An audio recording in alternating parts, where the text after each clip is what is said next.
அன்பின் மழை பாய்ந்ததடி, ஆழிருள் மாறினதே, அருளொளி கொண்டு வந்தவர் நம் நபி முஹம்மதுவே. வெளிச்சமில்லா வாழ்க்கையில் வழிகாட்ட வந்தவரே, வஞ்சகங்கள் சூழும் உலகில் நேர்மைதனை விதைத்தாரே. எதிரியும் தழுவும் பாசம் அவருக்கே உரிமை, ஈமான் தீபம் ஏற்றி வைத்த உலகின் சிறந்த மனிதர். பிழைத்த பாவி கூடவே தளர்ந்த மனம் நிமிர்ந்தனவே, பொறுமை நதி அவர்தனை பகையோடும் வென்றதே. மௌனத்தால் பதில் சொன்னார், கோபம்தனை களைந்தார். மனித நேசம் சொரிந்தவர் நம் ஹபீப் நபி அவர்களே.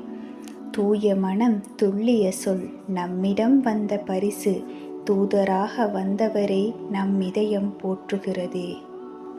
வஸ்ஸலாம்.